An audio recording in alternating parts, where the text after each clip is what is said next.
Hey, welcome dear viewers back to Meetings of Mavry. I'm your host Mavry, and today we're going to be watching an old anime, the Saga of Tanya the Evil, otherwise known as Youjo Senki, which literally translates to, I guess, the battles, the Chronicles of Battle of the Lolly, I guess you could say. So anyways, this has been on my watch list, planning to watch list for a long time now. I know it's quite highly regarded. I kept on, overlooking it because of, the subject matter. Lollies to me aren't actually that interesting. I know a lot of people love them, but to me, I'm more like meh.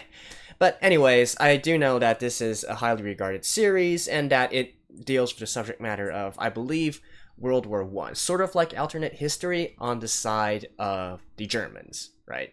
So that's that. Beyond that, I don't know anything else about it. So it's like I said, it's been on my plan to watch list, but because last season had Kotobuki Squadron, the Magnificent Kotobuki, and well, that kind of got my military bug, or I guess military craving up again. So I decided in this season, since I think a lot of the series this season is kind of meh, and since it's all concentrated on certain days, and the rest I'll try to catch up with my backlog. And so what better than to start with this. So a little bit about this, even though I'm sure lots of you have already seen this, but for me it's new, and I always like to take a look at various supporting staff and whatnot of this work. So it's adapted from a light novel. The studio that's animating it is Nut, which I have no idea about, and apparently this is one of their first works, and well, congrats to them, they made a hit with, just a few works to show for it. The main voice actors, one is Yuki Aoi, probably needs no introduction there, although to me, she'll always be the voice of Madoka from Madoka Magica, and of course Hayami Saori, another fan favorite, although personally I haven't seen that many of her works.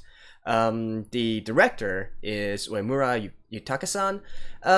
He hasn't really done many works, but I've actually seen one of them, Punchline, and that's actually an anime that I really like as well. It's, way over the top, and it's just all kinds of trippy, although in a very, I guess, funny or wacky, crazy kind of way, right? So this one seems to depart from that and go for a more serious route, question mark. But anyways, that is that. And so yeah, that's about it. I guess it's quite unassuming, if you will. I definitely wouldn't have thought that this would be a big hit when it came out, but that's what happened, right? And so I'm just gonna go in and see what exactly makes it so good. Is it just the source material, or did they actually do a good job with the anime? Oh, and by the way, this is a R17 anime, so and not to mention the subject matter is Germans during World War One. So if you're an easily offended person, then you can probably just click back right now. If not, and you want to come along for a ride, then let's just see what I missed in 2017. So let's begin in 3, 2, 1, play. I'll probably upload these episodes sporadically. Just any time when I have time in my schedule. Okay. Right off the bat, I like the sound effects. Very nice.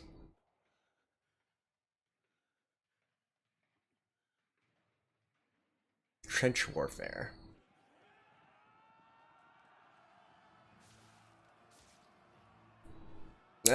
World War One.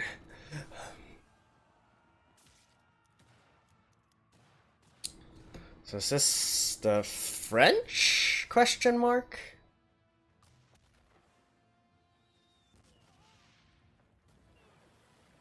I'm guessing this is the Western Front.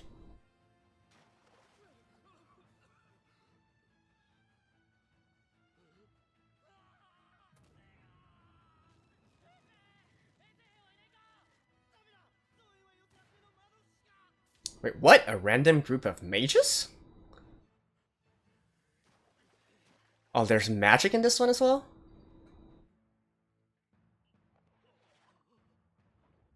Oh. Okay, well that answers that. What in the world? Okay, like I said, I went into this without knowing anything about it.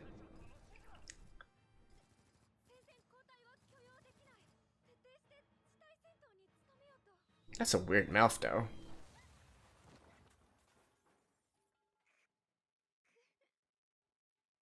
Ah.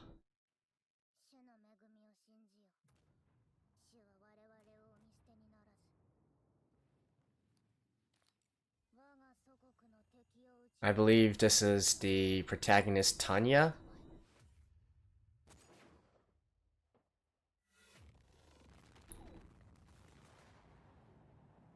Okay, I am on board.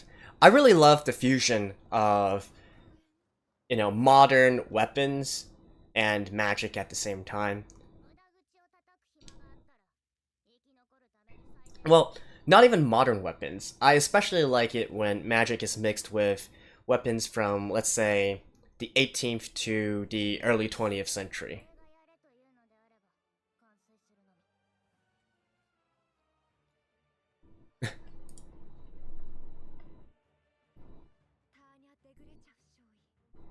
Second lieutenant?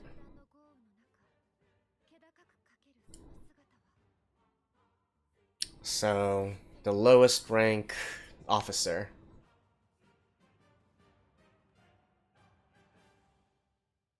Hmm.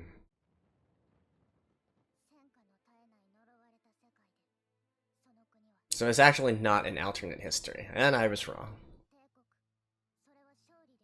Oh, never mind. It's kind of an alternate history. If that's not a map of Europe, I don't know what is.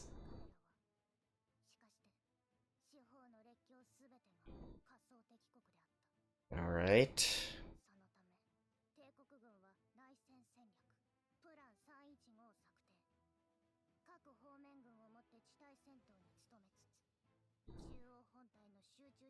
Main force goes into France, right? Oh, wait, what? Okay, never mind. 1924.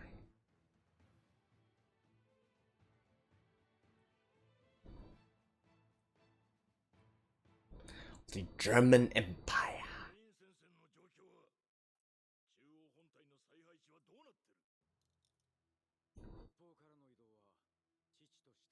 Lieutenant Colonel?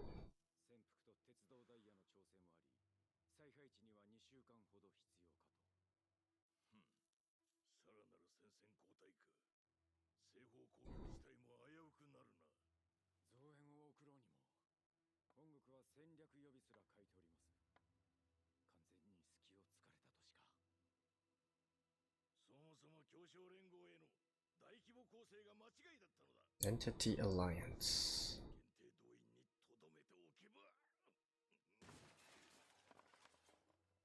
I'm guessing that's the alliance between Britain and France.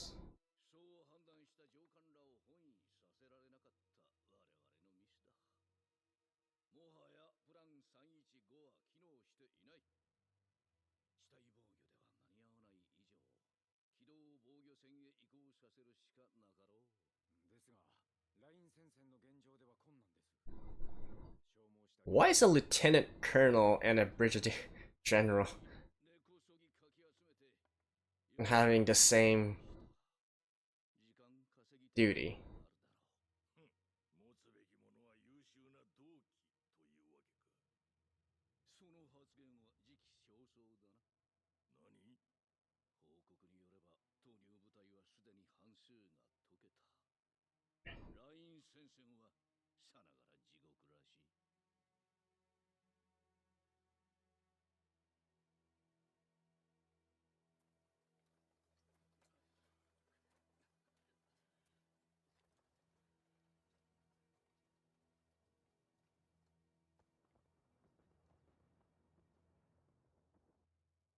War where everybody was still fighting like it was 1870.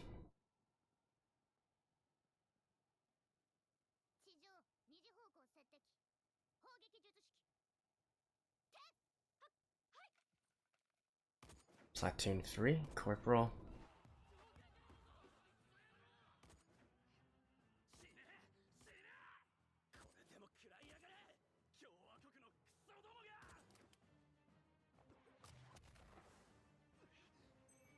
Do they also have...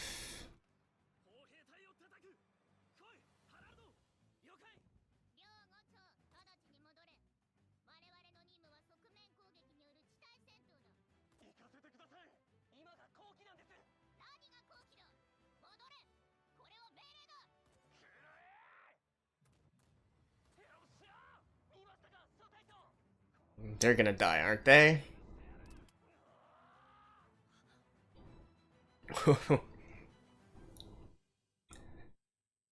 Discipline is absolute.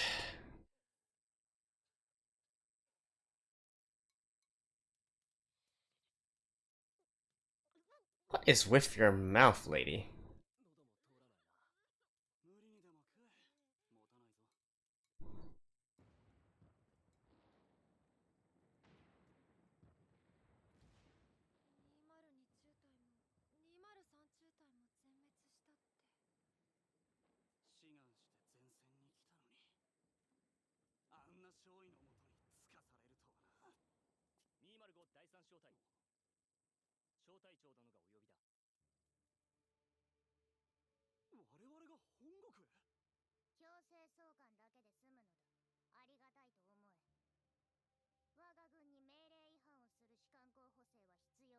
Officer candidates?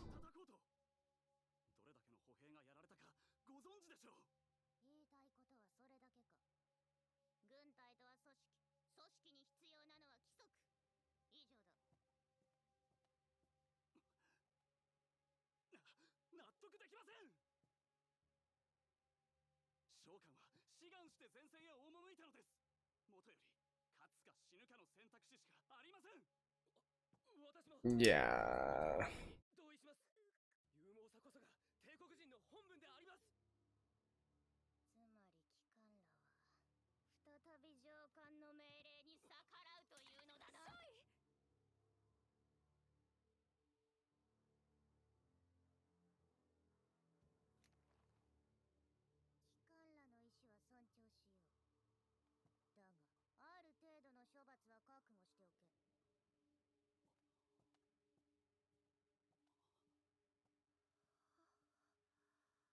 Hmm.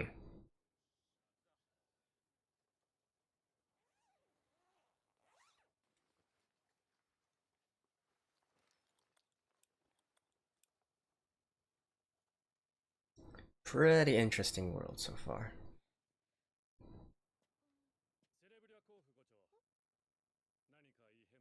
First Lieutenant.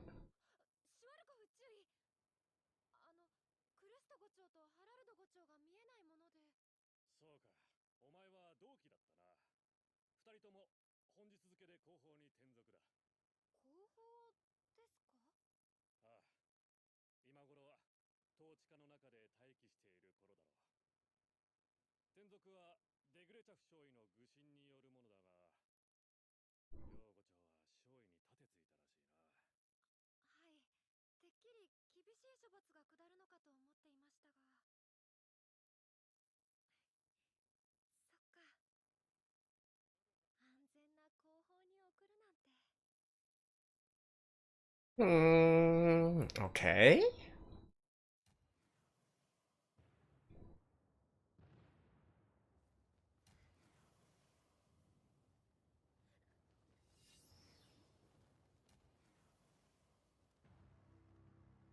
So does the enemy also have Mage Corps as well?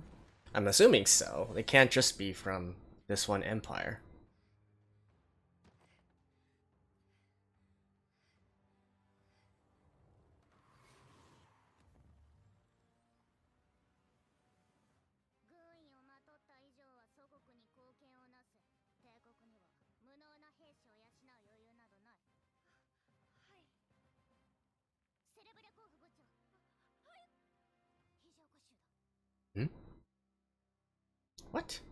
What just happened there?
うん。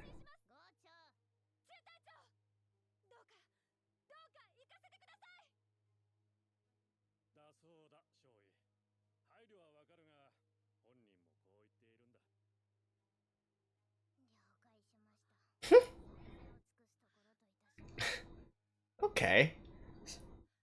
So she actually has a cute side as well?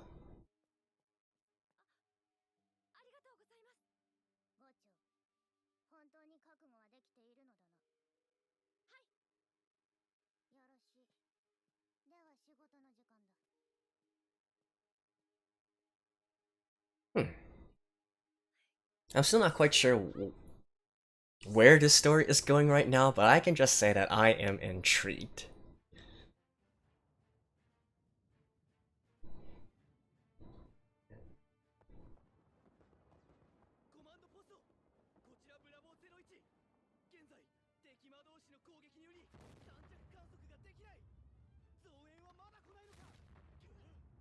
I'm actually not that familiar with World War I weaponry though, compared to World War II ones.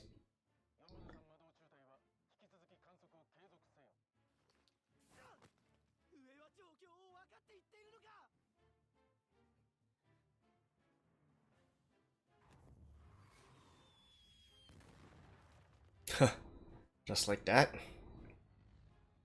Oh, and that answers that.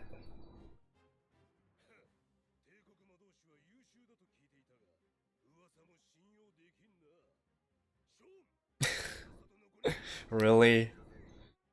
Flying horses, flying metallic horses.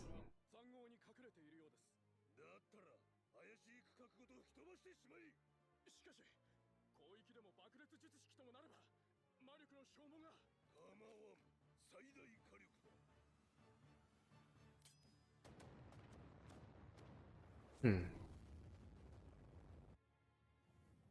How does having this kind of how does having this kind of magic change the dynamic of World War One?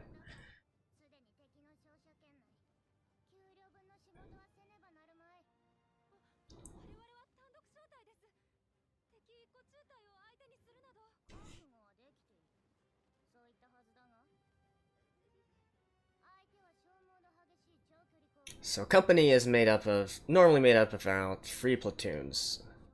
So 3 times the numbers.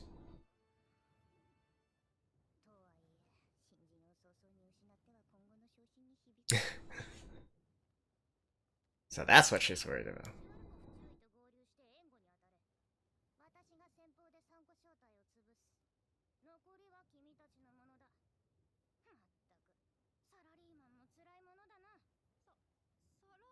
Salaryman?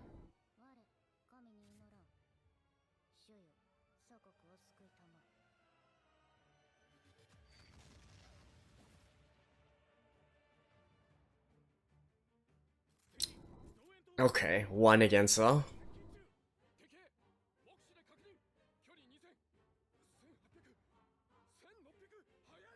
Whoa. 200 meters per second?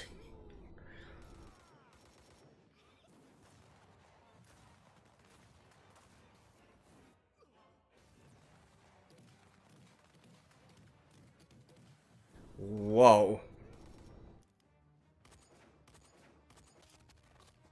What?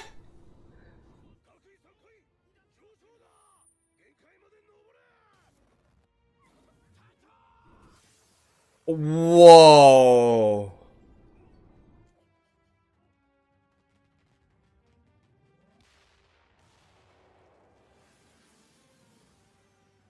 Holy crap.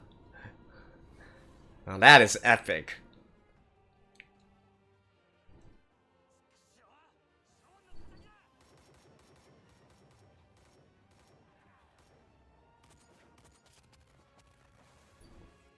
Why is she so much better than all of the others?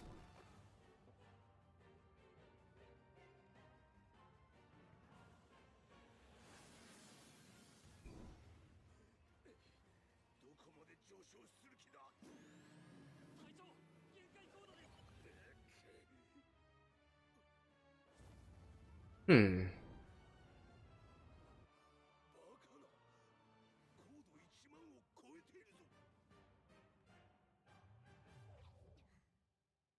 Oh? Can he actually breathe up at 10,000 meters?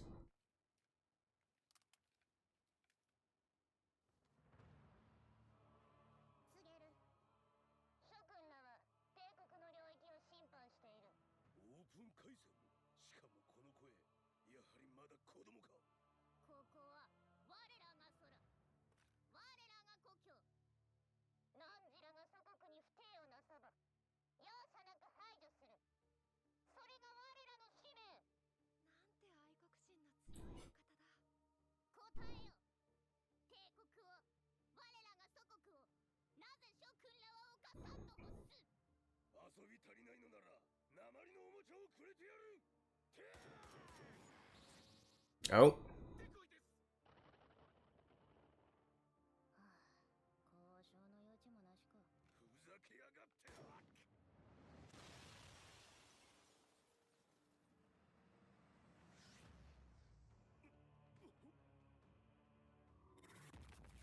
What?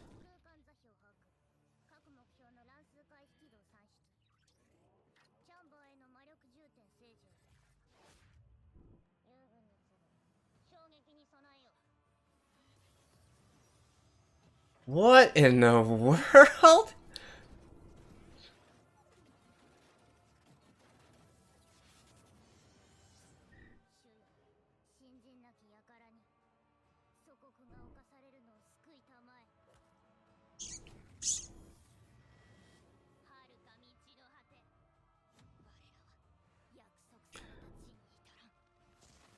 Is she just trying to be edgy, or is that actually like a chant?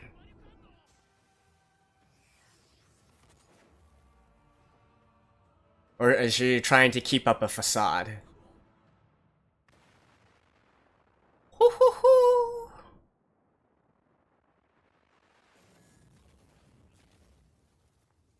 Holy crap. Well, they did mention something about her being a Type 95.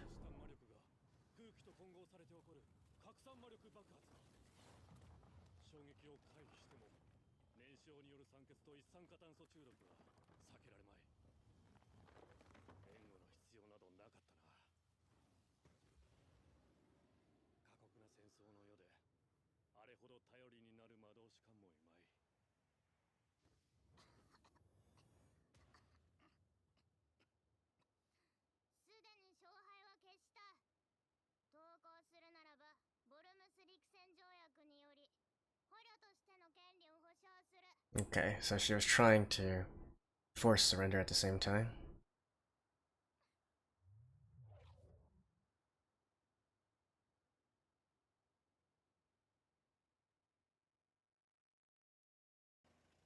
Dang. Paris? Okay.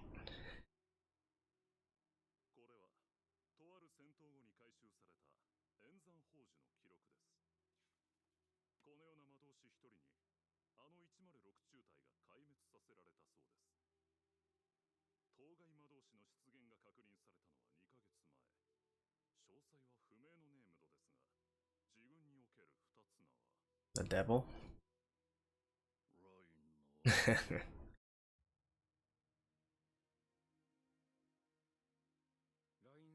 Also, that is a small company.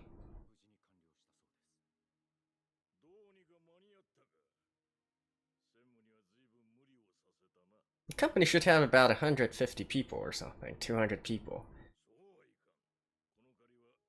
That was like a squad's worth of men.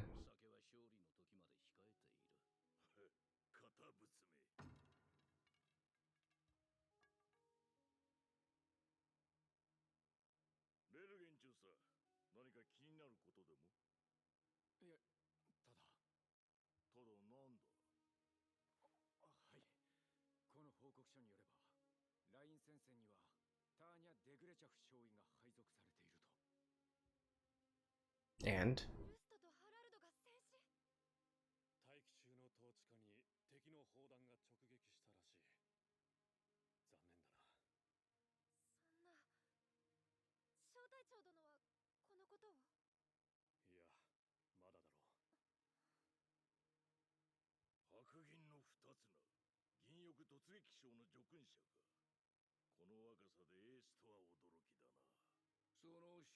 yeah, what about her?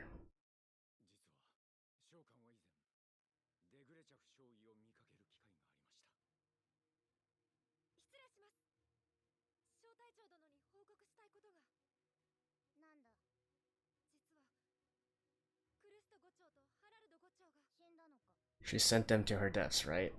To their deaths.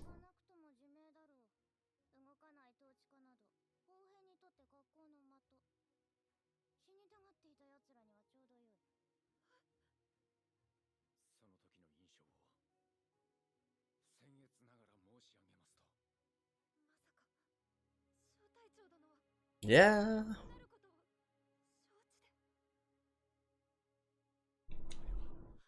Evil smile. Nice.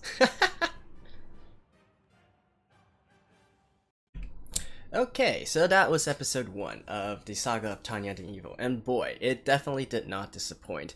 I'm kind of kicking myself for not picking this up when it came out. This is definitely something that I am very interested in. The subject matter is interesting to me, and I love the fusion of, modern military tech, but not too modern, not like modern day modern, as well as magic at the same time, and all these kinds of military stuff. I used to be a big military nerd, so this is kind of like right within my interest, right? So, anyways, I definitely enjoy this, and I want to watch more. But since this is the first episode, let's break down a few things, right? Again, I like to do these kind of things as I go along, even though this is already a series that ended. Just for fun, right? Just for fun. First of all, let's look at the context of the situation, right? So this is obviously a parody on World War One. The Empire is the German Empire. The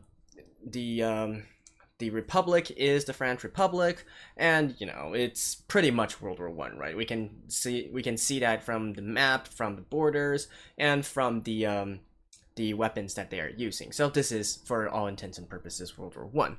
So again, once we know that, let's look at how it differs from the actual historical setting, right? So, um, what originally happened during World War One, like I'm not going to go through the entire start, but let's talk about military doctrine, right? So the German plan during World War One was based on something called the Schlieffen plan, which basically, if you boil it down, the basic strategy is delay the Russians on the east front, just hold them there, and make a decisive victory on the western front against France. Just conquer all that area, and then have a standoff against Britain. Since there's a sea separating them, that's okay. They can then concentrate the forces back to the eastern front and defeat Russia. Now, obviously, this did not happen. There's various conflicting opinions as to why this strategy failed, whether it was failed implementation, or it was unrealistic from the very beginning. But in any case, what history told us is that the plan failed, the French resistance held, and so they were forced into a stalemate, right? And this turned into the Great Western Front of trench warfare. Whereas, because of this, Germany then decided to concentrate its forces back east, and eventually forced the Russians to back out of the war, and also caused the Russian Revolution in the meantime, right? So that was the basic plan historically. In this, we can see that they are actually doing something different. Now, I'm not quite sure who is the aggressor here. Judging from the context within the anime, it seems that the Empire was still the aggressor, although they aggressed someone else. Maybe it was on the Eastern Front, maybe against another country. And then the Republic, in this case, decided to mobilize and go into war. And so the Empire was forced into, I guess, a multi-front war, whereas their original doctrine within the context of this anime was to basically hold out with a defensive force and then use the reserve force, or as they call it, the main force, to go around and win all the fronts one by one, right? So that is the main difference between historically and what's happening right now within this anime. So it's kind of, let's just see what happens, right? Let's see what happens. In terms of other historical accuracy stuff, well, maybe not even historical accuracy, military accuracy. I was kind of confused by the by what ranks, what kind of officers were in what kind of commanding positions, as well as the organizational structure of the said fighting units, right? Now, I've actually been in the military before myself as well, since I do come from a country that has mandatory conscription, mandatory military service. So, judging from my own experience, as well as being a military nerd, there's some things that are quite funny to me, right? Like, first of all, a company. So a company, as I mentioned, is supposed to comprise about 150, 200 men, maybe even up to 300 men. And it's definitely not, a company is definitely not just 20 people there, right? So a company is typically formed by maybe 3 or 4 different platoons. Each platoon will also number from, I don't know, like around 80 people, something like that. So basically the entire structure here is kind of wacky, right? It's definitely, there's too few people to form this kind of fighting unit. Now, of course, you could argue that maybe they are a special forces unit, maybe something like Delta Force or something, in which case, okay, maybe that's the case.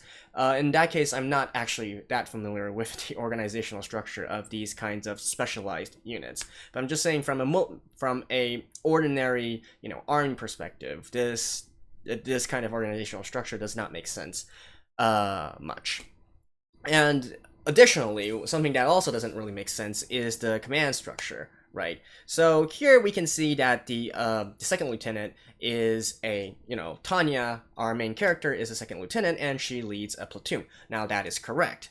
However, the actual company commander being just a first lieutenant, or in some cases just called a lieutenant, that is a little bit more unusual, right? Normally, a company commander would at least be be commanded by a rank of captain.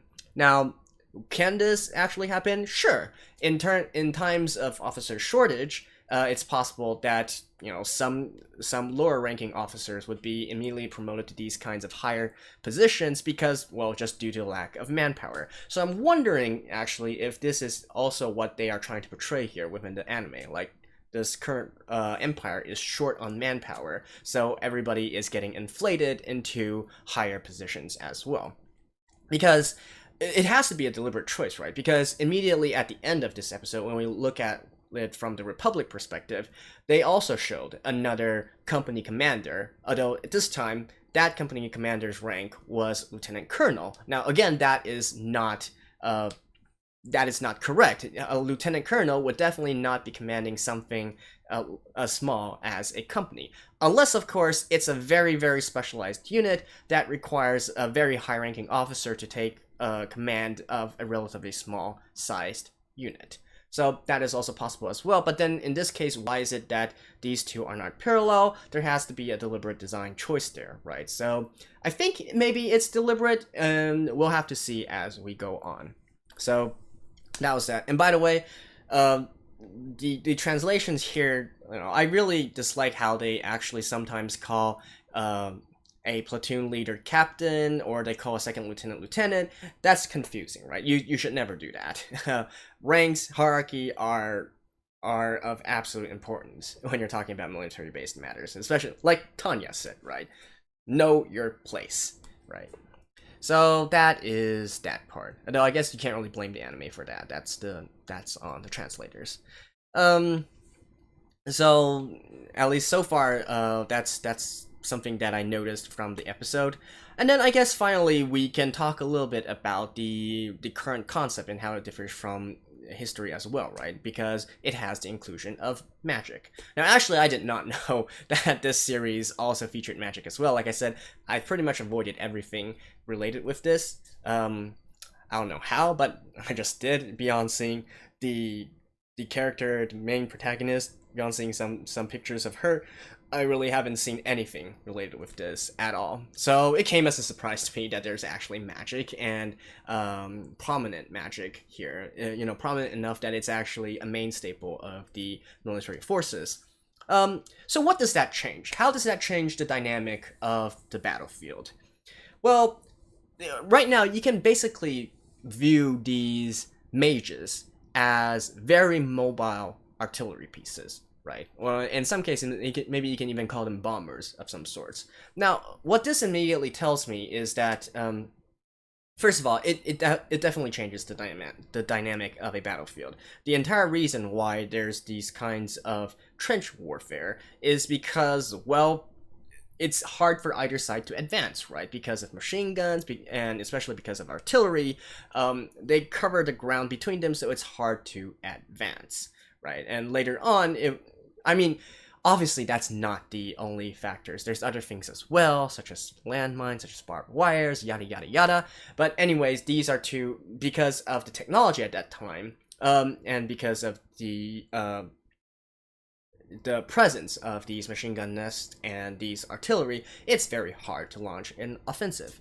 Now, however, think about it. If you have these kinds of flying bombers in the or flying artillery in the air, you can easily take out the opposing side's artillery pieces or strong points, and even provide, very accurate covering fire for your advancing forces, right? You can provide suppression fire, keep them down, keep them in the trenches, right up until your own allied forces go up to the trenches and start fighting directly within the trenches, right? So, of course, there's still going to be casualties, but at least it provides an equal fighting chance, rather than your force being whittled down, just trying to cross the space between the trenches, also known as no man's land.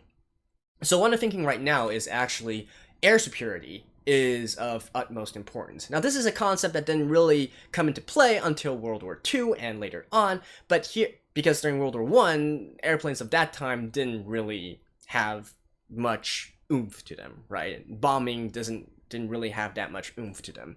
So that was not present in the historical World War I.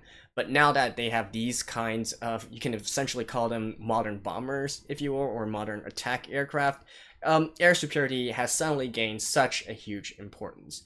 So I'm actually betting that the side that has this kind of air superiority, especially in this case, we saw some kind of anti-mage squadron, if you will, anti-mage company, that would be of utmost importance. Whoever can control the skies, take out the opposing mages, and then have the air superiority, and can provide covering fire for their own forces, will be the deciding factor to winning the battle.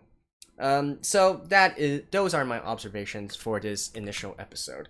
And yeah, I'm not even going to talk about anything in regards to Tanya and her backstory and whatnot. Since this is already an old series, I'm just gonna go watch the next one directly. So I'll not speculate too much on that part. But I am very curious as to know her backstory as well. Like, was she suddenly given these gifts from God, which she keeps muttering about, or like what the heck is with her? And how did she gain this kind of power, right? So, in any case, that was the first episode. Absolutely love it. I don't know how many of you guys will be watching this series along with me, but if you do stay, well, please enjoy the ride, because I can definitely say that I am going to enjoy this series. So, until next time, I'll see you guys. Bye-bye.